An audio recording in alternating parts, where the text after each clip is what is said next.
unexpected betrayal, and redemption. I never thought I'd find myself in this mess, but life has a way of throwing curveballs when you least expect it. It all started one Friday night when I walked into our apartment to find my partner tangled up on the couch with my best friend. The shock and betrayal hit me like a punch to the gut, but I didn't scream or cry. Instead, I quietly turned around and walked out, my mind racing with 1,000 thoughts. I needed time to process, to figure out what the hell had just happened.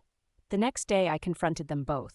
My partner, with tear-streaked cheeks, claimed it was a one-time mistake, that they were drunk and it meant nothing. My best friend, looking equally guilty, stammered out an apology, saying it was all a terrible lapse in judgment.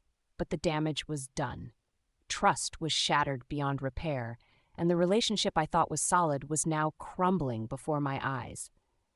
I demanded they both leave, needing space to breathe and think.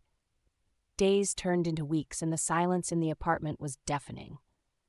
I decided to reach out to an old flame, someone who had always been there for me in the past.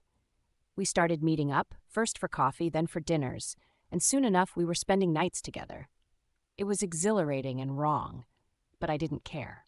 I was drowning in a sea of emotions, and this rekindled romance was my lifeline. But deep down, I knew I was just adding fuel to the fire. Then came the twist I never saw coming.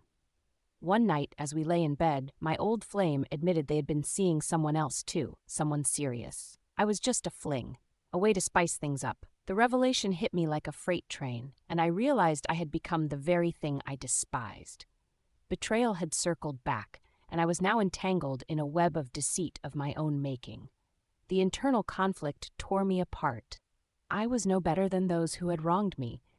In that moment, I knew something had to change. But I wasn't sure if I could ever find my way back to who I used.